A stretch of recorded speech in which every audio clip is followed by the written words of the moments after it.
You're watching a production of South Dakota Public Broadcasting.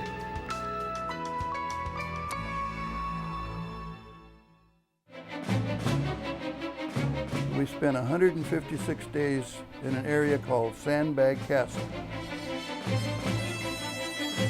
If we got shot at, we didn't know it, or we didn't want to know it.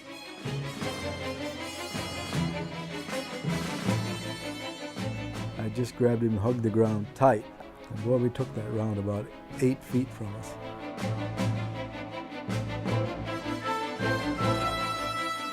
Those fragments hit me. I felt the concussion more than what entered my legs.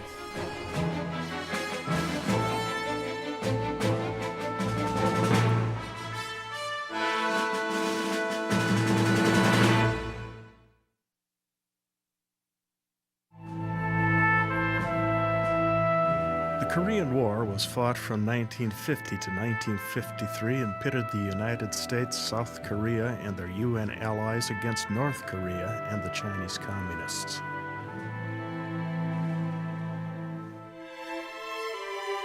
An estimated 25,000 South Dakotans served in the armed forces during the Korean War,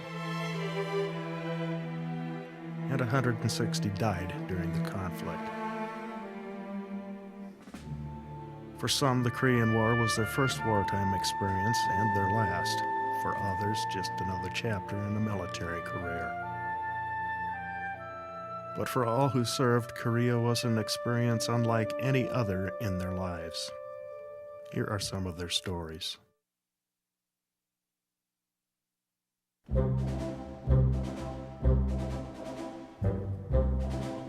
My name is Ron Morrow, and I served in the United States Marines from 1951 to 1953. My dad said, you got a letter from the President of the United States. That's a draft notice. At that time, we went to Sioux Falls, and a Marine came walking into the area, and he said, I need 8 guys for the Marine Corps today. And I really liked his uniform better than the Army uniforms. So I put my hand up, and actually 8 of us, and we were in the Marine Corps. My name is Dwight Dewey Morrow, they call me, and I served over in Korea with the 3rd Infantry Division, Heavy Mortar Company. I was drafted, and at the time I'd went to Yankton College one year, and when that broke out, and I wanted to join the Marines, and Dad wouldn't let me, and he wanted me to work in the cream station. We ran a cream and egg station, and oh God, I think back in those days, and that was hard work. And we bought a lot of cream and eggs, a lot of feed, and I wanted to get out of there and try something different. My name is Edward Kolaski, and I'm from Armour, South Dakota. This first ship I was on was the Valley Forge. A bunch of us fellas decided to join the Navy because the Korean War was going on, and so we thought, well, we didn't want to be in the Army. My dad was in the Navy, so I said, well, let's join the Navy. So we all got together, and quite a few of us that day from Armour went to here and joined the Navy. Philip Konechny, and I was in the Army. I was assigned to a 105 Howitzer Battalion, the Triple Nickel, which was quite well known in Korea. Inducted in '52 in Sioux Falls, South Dakota. And being a kid that was never away from home, I spent from then until the first part of January in Fort Sheridan, Illinois, Camp Atterbury, Indiana. Everybody was gone over the holidays. And I was through Christmas all by myself. A couple, 3 other fellows away from home for the first time. That was pretty tough. My name is Jerry Teachout.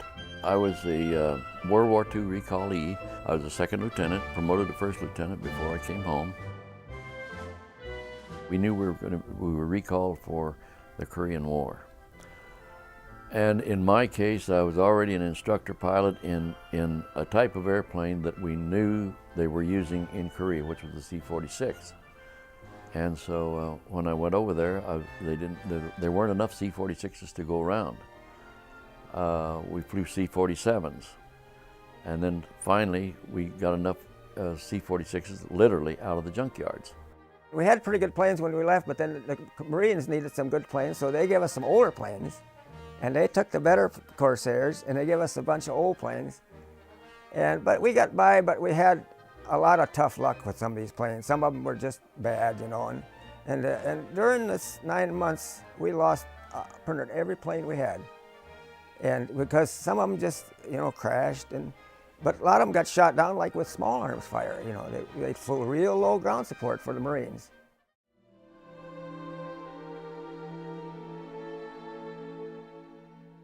I guess a lot of people don't realize why we were there.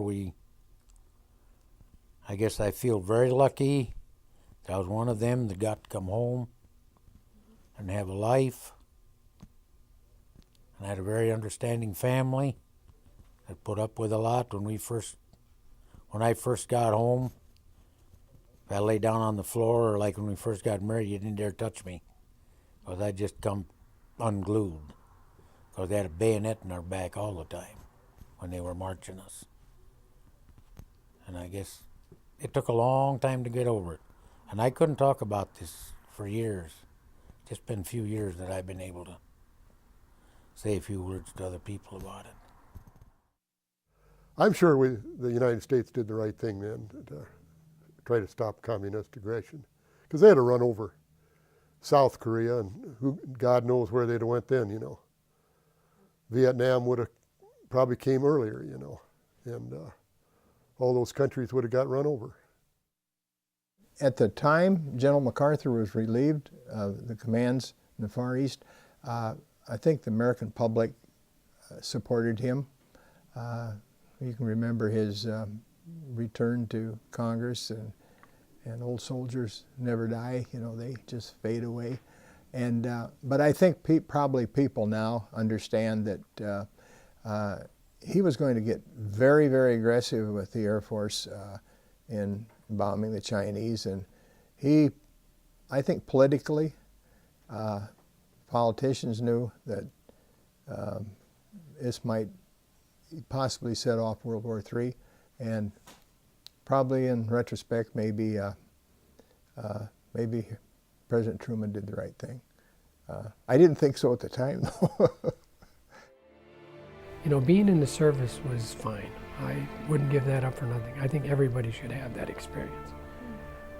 Some could take it, some can't, but I enjoyed the service life. I'm glad when it ended. I wasn't one of those that was ready to re-up. Some did, very few, but some did. But it's an interesting life. It's a good experience of life. I'm glad I served, and I don't think I'd want to do it again, but I have no regrets about it. Yeah, I learned a lot, and kind of makes a man out of you, you know. And I think a lot of those guys came home, and I don't think they got the recognition that they should have. I feel real humble that they're honoring the Korean veterans now. I just wish all of them could be here to receive that honor.